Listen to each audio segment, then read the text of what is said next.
Hello, everyone. I'm Jenny with Roofer's Coffee Shop, and I'm joined by Randy Chaffee of Source One Marketing. How are you today, Randy?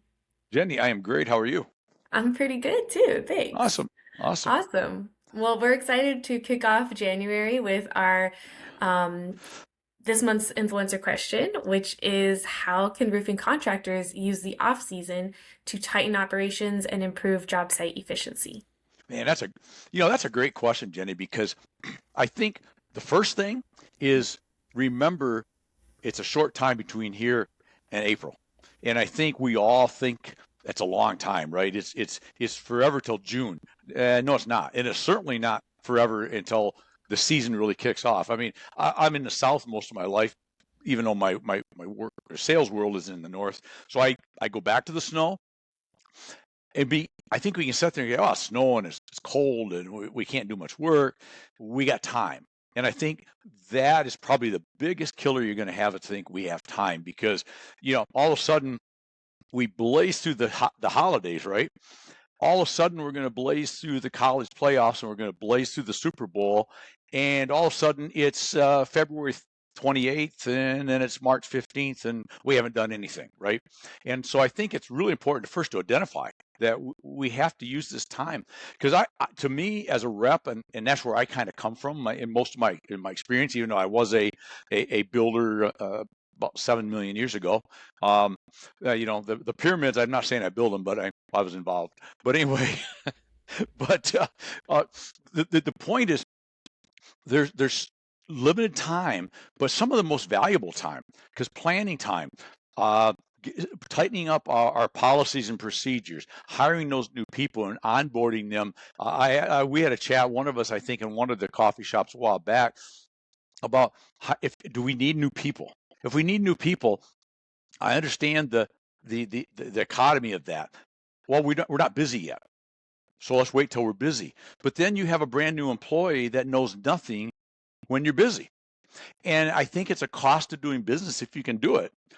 It's a cost of doing business that you need to put into your margin structure is I need to bring these new people on now so I can get them trained on policies, on procedures, on safety training, how we do things, who we are, how I need you to conduct yourself on a job site, all those things, as opposed to, okay, we'll hire you March 12th and March 15th, you're one of five guys on a crew, and then you wonder why things aren't as efficient, right? Or safety issues don't get followed, or God forbid somebody gets hurt because they never got all that stuff done.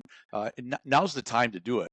And Jenny, I also think now's the time to build the business towards next year. Hopefully everybody's booked and has some work, but again, March 20th, April 1st is not the time to go. I suppose we should do a little marketing. I don't know, maybe we should, do some advertising, maybe we should try to find some sales somewhere because, we're not booked that far out already. Now's the time. Now's the time to get ahead of that game. So that would be probably the biggest thing is it's culture. So many things in our businesses are culture. Do we have a mindset to prepare? Because none of us want to do that, right? No, we don't. Well, not none of us. Some people love that stuff, and you can get too geeky over that stuff too, and prepare forever and never do anything, right? But we have to think about it, plan, and then take action before it's too late. Because I'll just tell you, Jenny, anybody that wakes up on March 15th and goes, you know what, the weather's starting to clear a little bit. It's going to be in the 40s and 50s. We could probably start building, but I don't know. We don't have any crew, and Billy went to California to live, and we don't have anybody, and we needed a new truck, and our portable roll former isn't working because we didn't work on it to fix it over the winter.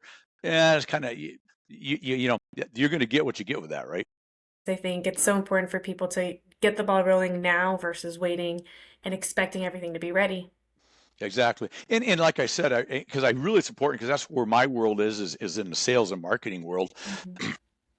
Now's the time for visibility. Now's the time to work both ends. You need to be working that sales end. You need to be filling that funnel. You need to be quoting those jobs. You need to be training that. It's the same thing with a salesperson.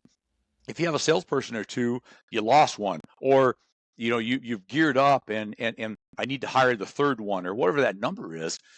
Again, March is not the time to start going, I guess we should put an ad out or do a social media blast and say we're looking for a salesperson because you're now 6 weeks away, or 6 months away from them being good. And that's not their fault. Yeah. Unless you got lucky and they came from a competitor, right? Or from the industry, but then you might cut that in half because they got to learn your way of doing business, how you present yourself, how you build versus the competitor. So you might cut that in half, but you just both ends of that have to be worked together. And again, this is the time to get out to trade shows, out to the IREs and the Metalcons and the NFBA Post Frame Builder Show, all those shows. This is the time to get out, meet people, network, and because you're not going to have time for doing that when it comes, mid-March or whenever the weather starts to break a little bit. It's Katie bar the door, right? So, that'd be my last advice. Is right now you should be working harder now than you ever have, getting ready. Perfect. Thank you so much, Oh, Randy. absolutely. It's always a pleasure to chat with you, Jenny. Good to see you. You too. Take All right. care.